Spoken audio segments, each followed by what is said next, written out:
Now, regular viewers of this show know that we've fallen pretty hard for Chris Cuomo, that's CNN's morning show host and poet laureate. What began, we'll admit, as gentle mocking has now turned into affection and, honestly, awe as we watched video after video of Chris Cuomo's stream of consciousness musings, often delivered while sweating and grunting in the gym. You guys always say that you want to get in on the process of what's going behind the scenes. Well, you see that flash? The New York Times is here taking a picture of me while Rose is taking a picture of me, and now we're taking a picture of the New York Times taking a picture of me while I'm talking to you. This is something that we're doing for the New York Times, a piece. It's going to be very short because it's about style, and I clearly have none.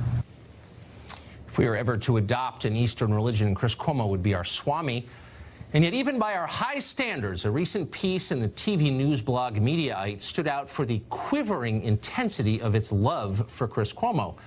In case you missed it, here's the lead. CNN's New Day host Chris Cuomo's sharp legal mind was on full display Tuesday morning, it began. Wait, sharp legal mind? Didn't Cuomo once falsely declare that the Constitution prohibits hate speech?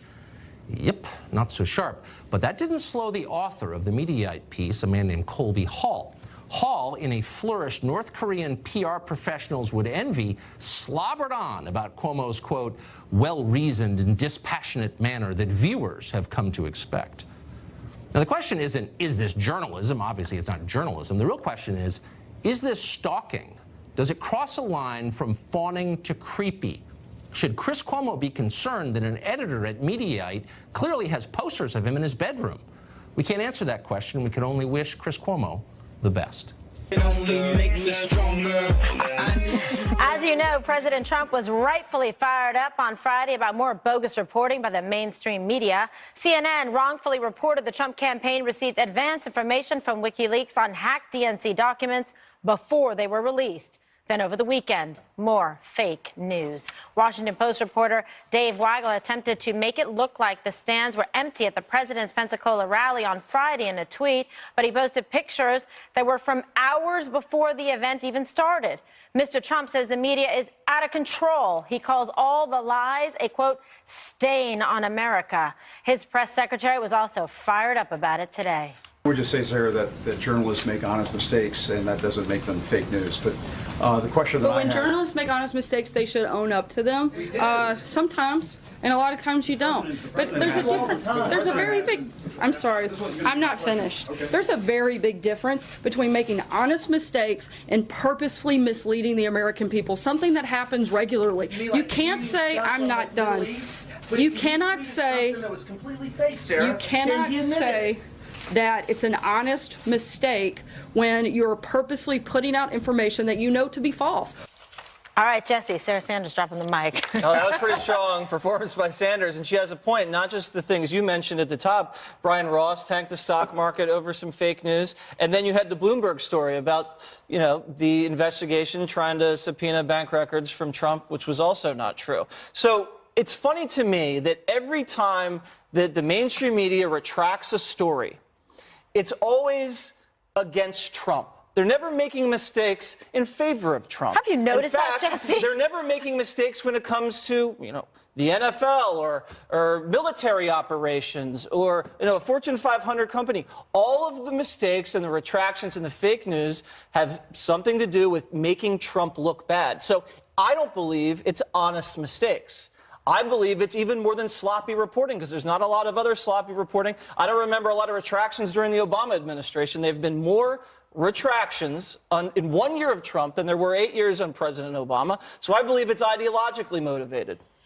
He does make a fascinating point. There's no mistakes made in favor of the president that would be auspicious for him. It's all stuff that they have to walk back. Well, wait a second. Just last week, didn't ABC pull a producer who was giving the Trump campaign some poll numbers at the end of the campaign? I think that's true. Everybody gets those. Oh, okay. And I think that we know about Project Veritas trying to make up stuff. I think we know about that, trying to embarrass media, right?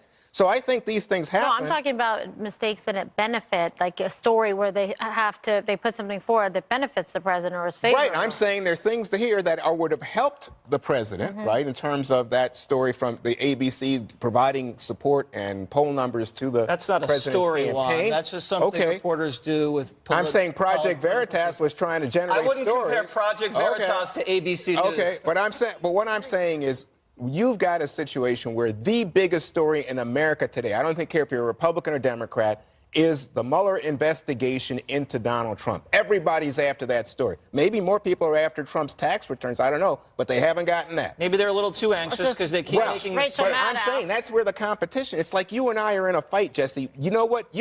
Everybody in America says that is the story. Who's going to get the story inside the Mueller investigation? Okay, well, they're sloppy because they're chomping at the bit. Maybe. But I don't think that it's necessarily evidence that, as you guys are arguing, it's anti-Trump. I think it's that media in a competition, and sometimes people get sloppy. Brian Ross at ABC got real sloppy. Got to get some new sources. Okay, Dana, so what do you make of this, the developments over the weekend, and also how the communications were, handled about it? Because Sarah Sanders taking a very strong stand following up on the positioning and the statements of the president. Well, I think that just like on the sexual harassment stories, there are degrees of misconduct, right? So there are things that are actually blatantly false and totally abhorrent, and that's what Brian Ross did at ABC News. It's not the first time, okay? So there's a pattern there. But then you take somebody like Dave Weigel, who at the Washington Post tweeted the picture of the crowd size. He tweets it from his personal account, though he is affiliated, of course, with the Washington Post, works for them.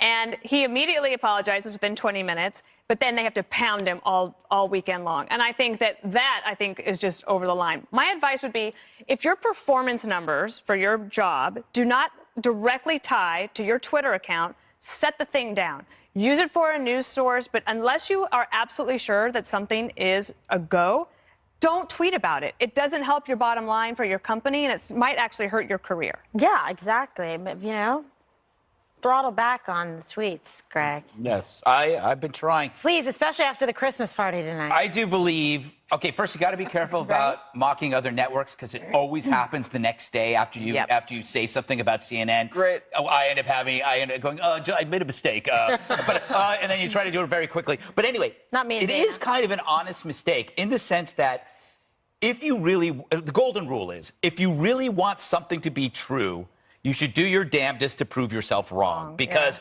you know that your confirmation bias is driving you to make a decision because the story is so good and fits into your assumptions.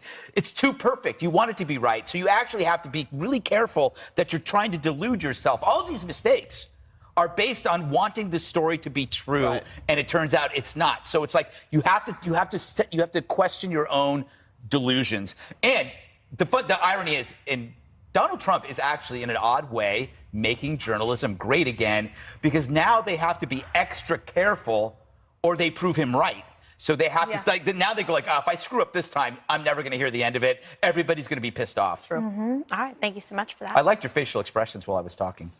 Did you find them motivational? You had a look of horror. What was I doing? Well, I'm authentic. A political scuffle at Fordham University, at the coffee shop after all. And all because of some Make America Great Again hats. Check out this video of a student employee kicking out a pro-Trump group because they were allegedly in violation of the shop's safe space policy. So ridiculous. I don't want people like you supporting this club. Well, then you should include No that. one Then I want a here refund on my wants coffee. people like Yeah, you then I can supporting refund my our coffee. club. Then I want. You are wearing hats that completely violate our safe space policy. How? I'm Does telling this you to hat have a take it racist off or slur you on it? have to go. Does Yes, it does. What is that? 3 minutes. 3 What does the hat minutes. stand for? Fascism, Nazis. Okay, what do you want? 3 minutes. I do not see fascism, Nazis on this hat. I see America. Minutes. My Wow. goodness. So strong feelings, Kimberly. Yeah, I mean, it's just so over the top and hysterical. I mean, obviously people are getting completely overwrought over nothing. And I don't understand. Make America Great. Like, what's wrong with the hat? Really? Really? You have ISIS and terrorists trying to blow us up, and you're upset over a hat. You're losing it over a hat. So if they were wearing an ISIS hat, you would say similarly, leave it alone, don't say a word? You can wear whatever you want. I really don't care. It's there for coffee. I can't believe people in college care about this stuff. I know you've banned this, but this is Snowflake City Gutfeld, or I should say Greg. I know you don't like it when I say your last name. Oh, you don't? It's pathetic. Yes, Guilfoyle, it is pathetic. And it's sad. It's just sad. And these creatures are never going to make it in the real world. So, Dana, a similar incident happened at Howard University, but apparently there was more of a intent to stimulate that kind of content. Well, I think there is a little bit of this of being provocative to see if you can get a reaction and get it on camera, so they'll play it on the 5, because we know we get pitched that stuff all the time. But I think that even the left understands that they're starting to have a problem. No, not starting. That they have a major problem on campuses, but it's been going on for many years, and they've got to figure out a way to get around it. Mr. Gregg. The left mastered the wearable message. Every van covered in bumper stickers. That was not a conservative. It was always a liberal, at least when I was growing up. So now political messages have migrated to the right. People are doing it. And it is a political message. You're going in there, you're wearing that. But a hat shouldn't upset you. I mean, in the old days, the young were adventurous. They went out and did stuff. Now they retreat into these safe spaces, and they can't. If you're scared of a hat, what happens if you see a pair of pants? Oh, my goodness.